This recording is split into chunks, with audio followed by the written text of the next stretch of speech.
Oi, pessoal! Agora é a vez deste livro que eu escrevi em 2012, A Loira Perversa. Esse livro fala a respeito de uma lenda urbana. Eu acho que todos já devem ter ouvido falar, né? A lenda da Loira Fantasma.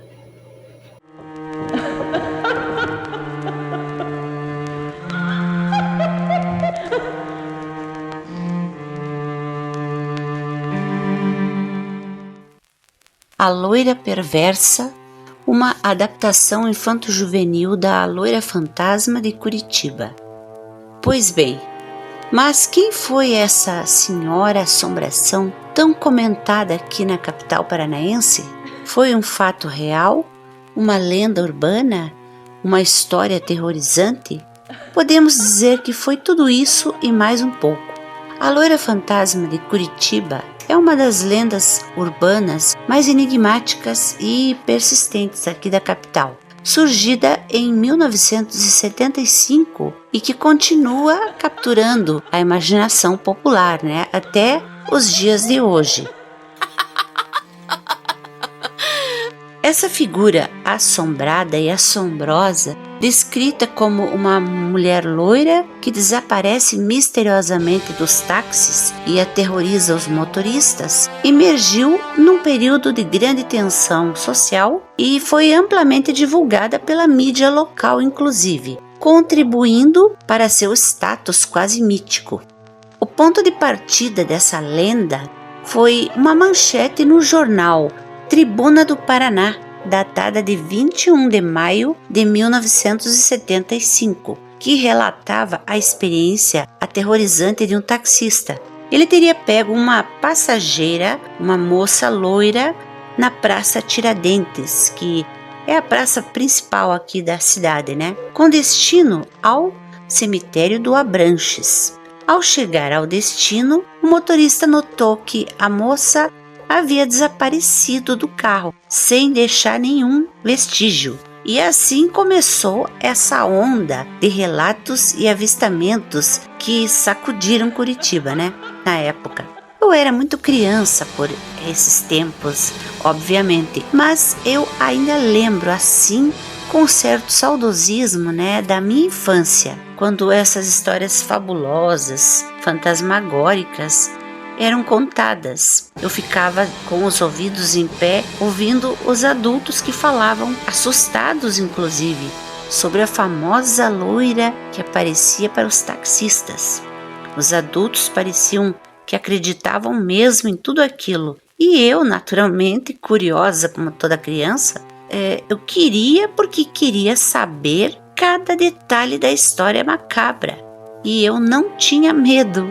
O que eu queria era conversar com o taxista que tivesse visto a dita cuja, Pois bem, o impacto da história foi imediato e profundo. Os taxistas passaram a ter medo das loiras e de corridas por áreas isoladas e mais longínquas, com medo de encontrarem o tal fantasma. O caso gerou uma espécie de histeria coletiva na cidade e foi exacerbada pela exibição de filmes de terror na época, como O Exorcista, que estrelou justamente nesta época e que contribuiu para que aquele climão, de filme de suspense na cidade ficasse ainda maior.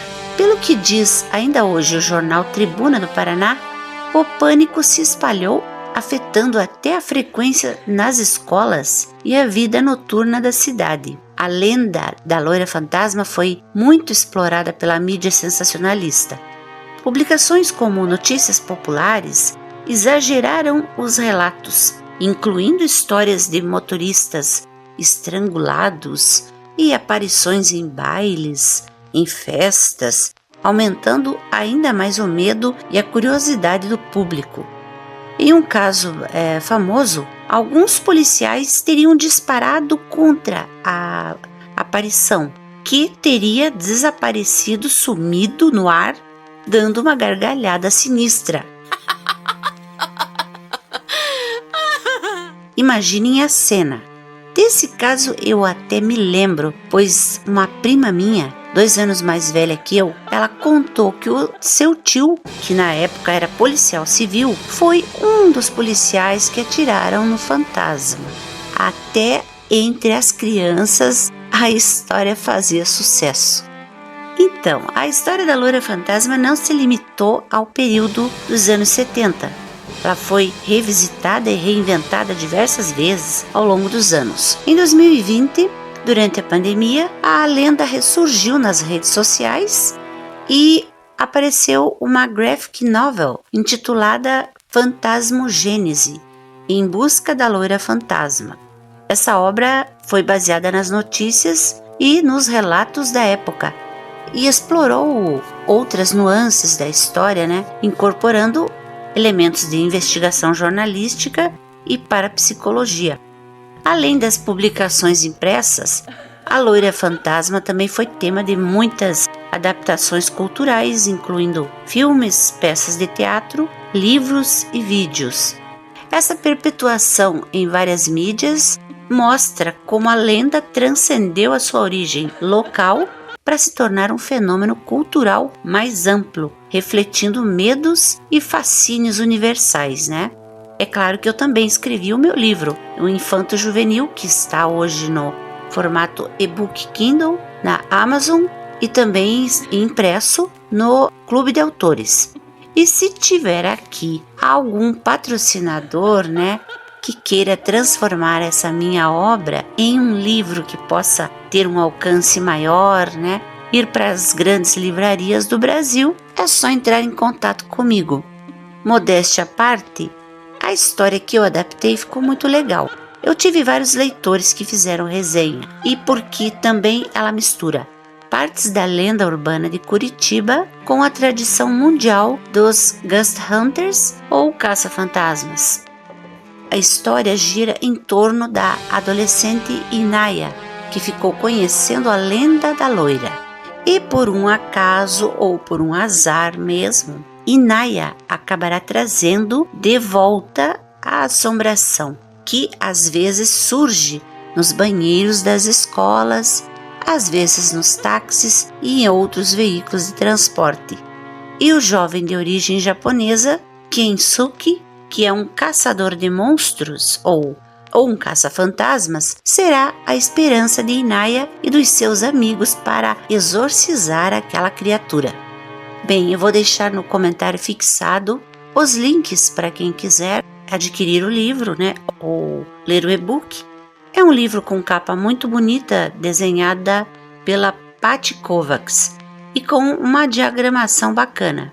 Deixem seus comentários, me contem se na sua cidade também existe essa lenda da loira do banheiro, ou Maria Sangrenta, ou Blood Mary, como às vezes ela é denominada, E se tiverem casos de assombração para nos contar, é só enviar no e-mail que fica aqui na caixa de informações. Um beijo a todos e até os próximos vídeos.